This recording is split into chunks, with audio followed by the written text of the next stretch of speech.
해석학 수업입니다. 이번 강의부터 전문적인 해석학 이론이 소개가 되겠습니다. 이 시간 우리가 다루고자 하는 해석학 이론은 현상학적 해석학입니다. 여기서는 주로 에드문드 후설과 폴 리게르라고 하는 두 사람의 철학자가 주장하고 있는 그런 이론들을 중심으로 취급하게 되겠습니다. 제가 생각할 때는 세 번에 걸쳐서 현상학적 해석학을 살펴볼 필요가 있다고 생각이 되어지는데요.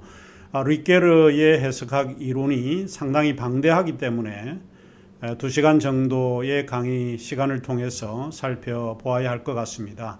자, 그러면 우리가 이제 현상학적 해석학을 살펴보도록 하겠습니다. 아마 이 시간 강의부터 전문적인 해석학 이론이기는 해도 아주 흥미로운 그런 해석들이기 때문에 즐거운 시간이 되지 않을까 개인적으로 생각을 합니다. 그까이 해석학 폼나게 풀어보자. 우리 교재 173쪽에서부터 시작이 되겠습니다. 교재를 가지고 계시는 분은 함께 따라오시면 좋을 것 같습니다. 간략하게 서론적으로 이 해석학에 관해서 말씀을 드리는 게 좋을 것 같습니다. 간단하게 설명을 하자면 이 해석학에서는 현상이라고 하는 어휘가 상당히 중요한 개념입니다. 현상이라고 하는 개념은 해석을 요구를 하고 있고 그 해석에는 설명이 필요하며 또 이해가 요구되고 있다라고 하는 것을 우리가 알 수 있습니다. 왜냐하면 드러난 현상은 항상 해석적 의미를 추측 가능하게 만들 뿐만 아니고 어떤 설명을 요구하고 있기 때문에 그렇습니다. 현상이라고 하는 것은 일어난 것입니다. 과거로 이야기를 하자면 과거에 일어났던 사실입니다. 그러나 그 사실은 어떻게 우리가 설명할 건가, 또 어떤 의미에서 그런 현상이 일어났을까라고 하는 것을 요구하고 있다라고 볼 수 있습니다. 그런데 이 해석적 의미를 요구하는 것에 대해서는 한 두어 가지 정도로 우리가 생각을 해볼 수 있을 것 같습니다. 첫 번째로 해석적 의미를 요구하는 현상은 다양하게 표현되어진다라고 말할 수 있습니다. 그 현상은 상징적인 의미로 우리가 표현이 가능하거나 또 설명되어질 수 있고 또 제의적인 다르게 이야기를 하자면 종교적인 그런 의미에서 표현되거나 설명될 수도 있습니다. 아니면은 사실적인 그런 의미에서 현상을 설명하거나 이야기할 수도 있습니다. 이 말이 무슨 말인가 하면 현상이라고 하는 것은 여러 관점들의 의미를 허용 가능하게 만들고 있기 때문에 해석의 의미를 우리가 찾을 수 있게 된다라고 보는 것입니다. 두 번째로 현상이라고 하는 것은 사건의 일종 또는 나타남, 현상이라고 하는 것은 단순히 나타남이라고 하는 뜻인데 그 나타남으로 어떤 설명을 요구받고 있다 하는 사실입니다. 모세의 떨기나무 불꽃의 경험과 같은 것이 바로 여기에 해당되지 않을까 싶습니다. 현상이라고 하는 것은 인간의 정신 활동과 밀접하게 연관되어 있기 때문에 그렇습니다. 그래서 출애굽기 3장 1절에서 5절 이 현상학을 조금 더 이해하기 위해서 성경의 말씀을 우리가 살펴보는 게 좋을 듯 싶습니다. 출애굽기 3장 1절에서 5절에 있는 말씀을 제가 읽어드리면 이렇습니다.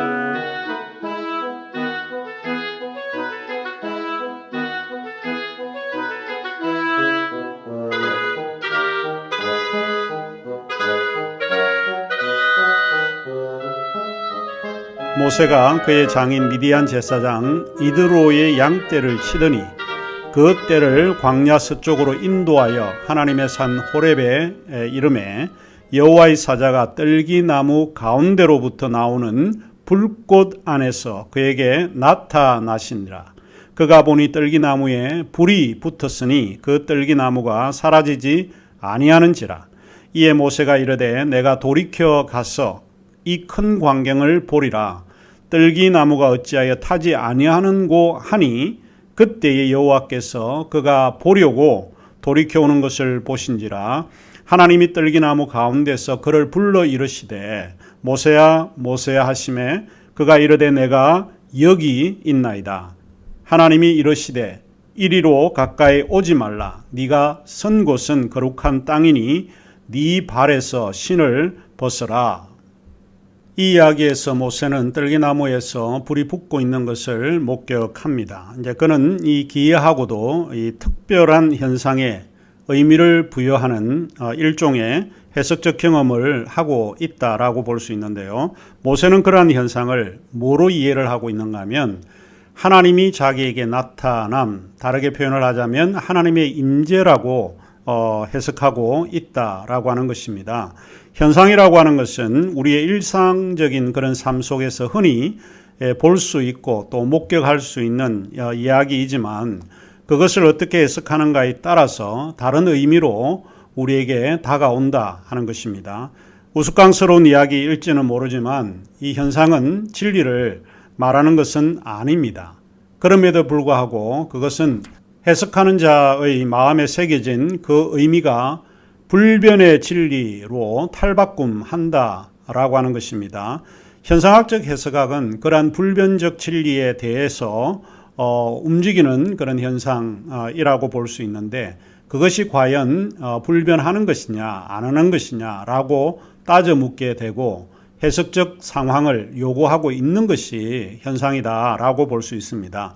현상이라고 하는 것은 한마디로 이야기를 하면 하나의 사건입니다. 따라서 현상학적 해석학은 단순히 사건에 대한 의미를 말하려고 하는 그런 뜻으로 우리가 받아들여야 되는 것이지 현상이라고 하는 것이 진리의 사건이다라고 이야기할 수는 없다 하는 것입니다.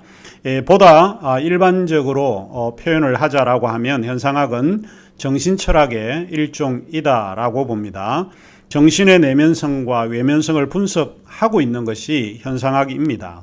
그런데 이 현상학이 인간의 본질적인 요소를 보다 강조하고 있는 철학이다라고 하는 것을 이해해 볼 수 있습니다.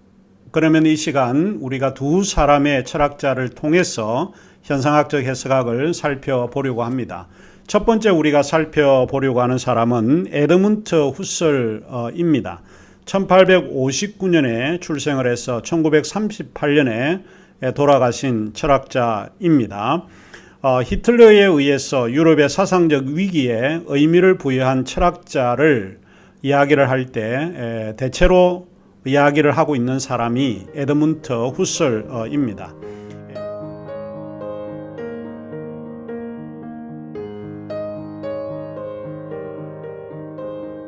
후설은 체코슬로바키아에서 출생을 했는데 그는 유태계입니다. 유태계 혈통의 철학자이고 어쩌면 인생에서 행운의 철학자인지 모릅니다. 마지막 죽음을 앞두고 있는 몇 년 동안에는 히틀러에 의해서 어렵고 힘든 고난의 길을 가기는 했지만 일평생 그는 행운의 철학자로 알려져 있습니다. 후설은 라이프치히 대학에서 수학과 물리학을 배웠습니다. 그는 철학에서 시작한 사람이 아니라 수학에서 시작을 했고 그의 박사학위 논문도 수학과 연관한 논문을 써서 제출을 했던 걸로 알려져 있습니다. 나중에 그가 철학에 대한 관심을 갖게 되고 그의 철학의 관심은 베를린 대학에서 아마 시작이 되었다라고 말할 수 있습니다.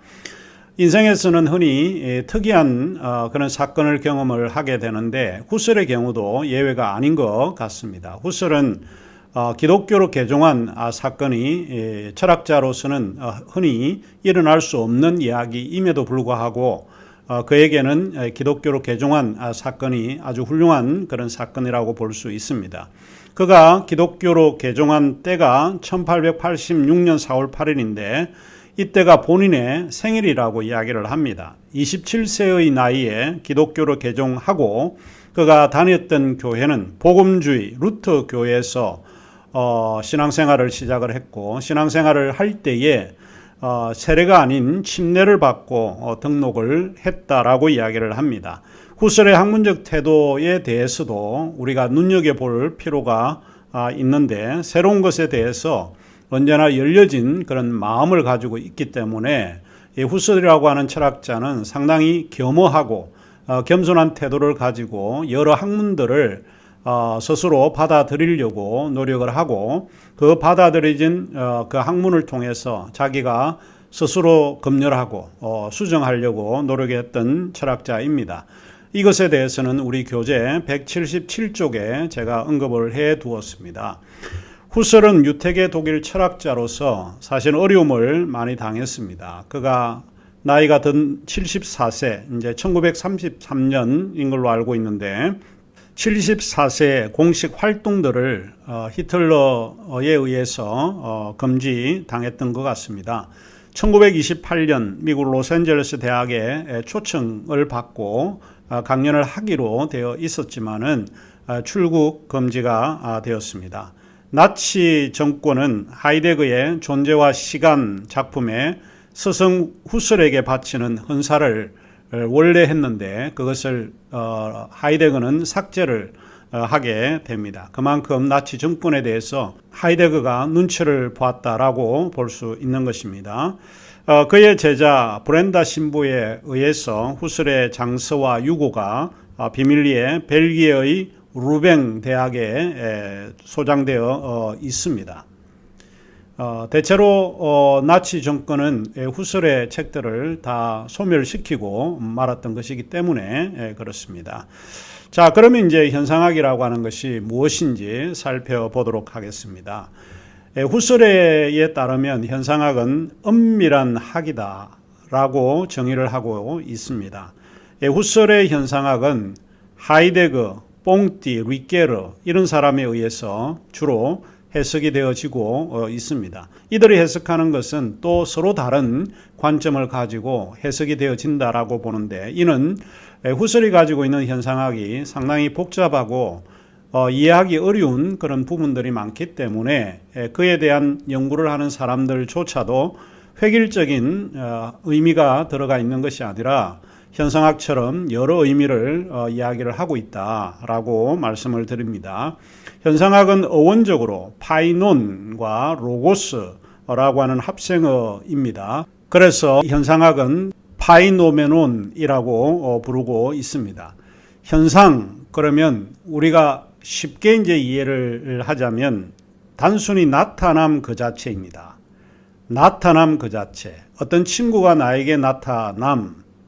이것은 단순히 현상입니다. 또 어떤 것 그 자체가 제시된다 라는 의미로 표현되기도 합니다. 결국 어떤 의미를 요구를 하고 있는 것이 현상입니다. 현상 그 자체는 항상 우리에게 설명을 요구를 하고 있고 그것이 갖는 의미는 무엇인가 우리에게 요구를 합니다. 간단하게 이야기를 하자면 인간은 정신적 존재이기 때문에 정신의 활동 가운데서 그게 의미가 뭔지라고 요구하게 된다라고 볼 수 있는 것입니다. 의식이라고 하는 것은 이미 대상에 관한 의식입니다. 아무것도 없는 대상이 없는 상황에서는 의식이 일어날 수 없습니다. 현상이 있어야만 의식이 작동하게 된다라고 보는 것이고 대상은 이미 의식에 관한 대상이다라고 보는 거죠. 현상은 의식에 관한 현상이고 또 현상은 이미 의식에 관한 현상이다. 이렇게 말할 수 있습니다. 그리고 우리가 또 하나 표현할 수 있는 것이 있는데 그것이 무엇인가 하면 현상학은 주관적 현상을 표현하고 있다라고 하는 이야기입니다. 어떻게 세계가 처음으로 인간 의식에 나타나는가? 이것이 현상학이 가지고 있는 질문입니다. 이제 이런 점에서 현상학은 의식을 닫힌 실체로 착각한 데카르트의 관점에 대해서 상당히 비판적이다라고 볼 수 있습니다. 모든 것은 열려져 있고 반드시 대상이 있다라고 하는 것을 깨닫게 됩니다. 자, 그러면 이제 현상학이라고 할 때 가장 쉽게 표현을 하고 있는 이야기가 지향성이라고 이야기를 합니다. 결국 현상은 지향성의 다른 이름이다 라고 생각을 하시면 됩니다. 그러면 지향성이라고 하는 게 또 뭔가? 지향성은 영어에 intentionally라고 표현을 합니다. 지향하다, 지향적이다. 그러니까 뭔가 대상을 향해서 뻗어가는 것을 보통 우리가 이야기할 때 그게 지향성이라고 이야기를 하고 그것이 현상이다라고 표현을 할 수 있습니다. 그래서 모든 정신현상은 지향적입니다. 내가 살아있다라고 할 때 지향적입니다. 대상을 향해서 지향하는 그런 속성을 지니고 있다. 인간이 살아있기 때문에, 정신을 가지고 있기 때문에 지향적일 수밖에 없다. 맹목적으로 맹신적으로 인생을 살 수 있는 것이 아니고 대상에 대해서 우리가 생각하고 의미를 부여하고 비판할 수 있는 그런 존재다라고 하는 이야기입니다. 그래서 모든 정신은 지향적이다라고 하는 것을 기억을 하시면 좋을 것 같고, 조금 더 쉽게 설명을 하자면 지향성은 무엇에 관한 의식입니다. 무엇에 관한 의식이 지향성입니다. 의식은 자각의 일종인데, 자각이라고 할 때 perception을 이야기를 합니다. 영어의 perception인데, 자각의 일종으로서 모든 정신적 활동을 나타내는 표현이다 라고 하는 것을 기억하시면 될 것 같고, 그래서 바로 여기에 우리가 대상에 대해서 무엇을 지향을 하고 이해를 했다라고 할 때 그 이해는 결국에는 무엇을 이야기를 하고 있는가 하면 정신적 활동으로 보여질 수밖에 없다는 것입니다. 결국 인간은 정신의 활동, 정신을 가지고 있기 때문에 정신적 활동을 할 수밖에 없고, 대상이라고 하는 것이 하나의 현상인데 그 현상에 대해서 의미화하고 무엇인지 설명을 요구를 하고 있고, 또 그것에 대한 새로운 관점을 가지고 비판을 할 수 있다 하는 그런 이야기가 일종의 지향성입니다. 그런데 후설의 그 현상학을 분석을 해보면 현상학은 스스로 주의, 그러니까 이즈무스라고 하는 주의, 우리가 공산주의, 민주주의, 사회주의 이와 같은 주의를 거부하는 그런 활동이 사실은 그 현상학이라고 볼 수 있습니다. 이것은 우리가 쉽게 예를 들어서 알 수 있는 것이 후설은 유태계입니다. 그래서 나치 정권에 의해서 어떤 명령에 순종해야 하고 명령을 요구받고 있지만은 우리가 나치주의에 몰입되어서는 안 된다라고 하는 일종의 저항의 생각을 부여 준 것이라고 볼 수 있죠. 이제 그런 의미에서 현상학은 스스로 주의를 이기를 거부하는 그런 활동입니다. 의식은 이미 세계로 향하는 의식이다. 결국은 이제 우리가 세계를 바라보게 될 때 지향할 수밖에 없는 그런 존재다라고 이야기를 합니다. 자, 일단 후설은 서구 철학에 대해서 비판적인데, 서구 철학의 경향이 이원론적입니다. 주관과 객관의 이원론적 경향을 가지고 있었기 때문에 비판을 하는데, 서구 철학에서 플라톤에서 데카르트에 이르기까지 서구 사상을 지배온 것이 이원론적 사상입니다. 주관과 객관이 명확하게 구분이 된다라고 하는 것을 이야기를 하고 있는데, 후설은 여기에 대해서 비판을 하고 있습니다. 우리 성경을 보게 되면 성경 안에서도 이원론적 사상이 많이 등장을 합니다. 이것은 뭘 이야기하는가 하면 서구 사상의 전반적인 그 형태가 이원론적인 것을 벗어날 수가 없다라고 하는 것을 이야기를 합니다. 바울 사상을 우리가 살펴보게 돼도 바울 사상은 주관과 객관이라고 하는 이 이원론적 요소가 완전히 제거되지 않았다라고 하는 것을 알게 되는 것이죠. 사도 바울이 이제 그런 이야기를 합니다. 우리의 겉사람은 후패하나 우리의 속사람은 날로 새롭다. 그러니까 우리의 겉과 또 우리의 속, 이 두 가지를 표현을 합니다. 이원론적인 거죠. 겉과 안이라고 하는 것은 이원론적인 그런 견해입니다. 보이는 것은 잠깐이요, 보이지 않는 것은 영원하다. 그러니까 일시적인 것과 영원성은 두 가지 이원론적인 어떤 형태에서 논의를 하고 있는데, 사도 바울은 이 문장들을 즐겨 사용하고 있다라고 하는 것이고요.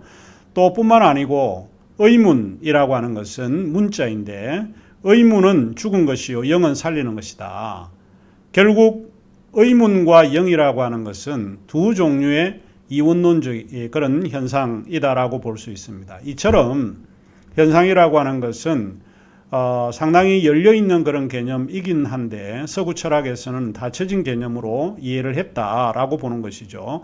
그 닫혀진 개념은 결국 이원론적인 성향 속에서 이 현상을 이해를 해왔기 때문에 후설은 여기에 대해서 강력하게 비판을 했다라고 볼 수 있습니다.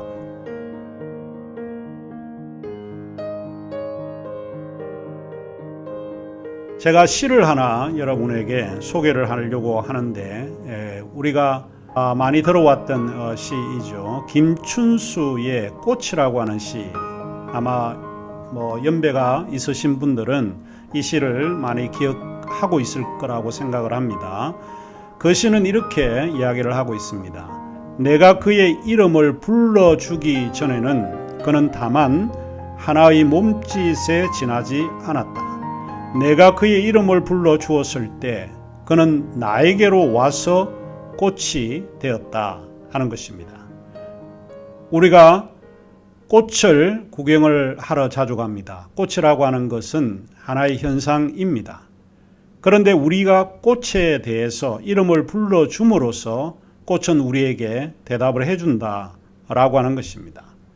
나라고 하는 것은 주체이고 그는 대상입니다. 꽃은 대상입니다. 이름을 부른다라고 하는 것은 지향성입니다. 내가 꽃에게 지향해 간다, 뻗어가는 것을 이야기를 하는 거죠. 나는 그의 이름을 불러야 하는 존재이고 그는 나에게로 와서 꽃이 되어야만 하는 객체의 존재입니다. 그러므로 주체와 대상, 주관과 대상은 떼어놓을 수 없는 연인과 같은 그런 관계입니다. 그럼에도 불구하고 서구의 철학 사상들은 대부분 주관과 객관을 엄밀하게 분리했다라고 보는 것입니다. 후설은 이 엄밀하게 분리할 수 없다라고 주장을 하면서 현상학 이야기를 하고 있는 것입니다. 자, 그러면 12번째 와서 이 현상학적 해석학에 대해서 좀 본론적으로 설명을 하도록 하겠습니다.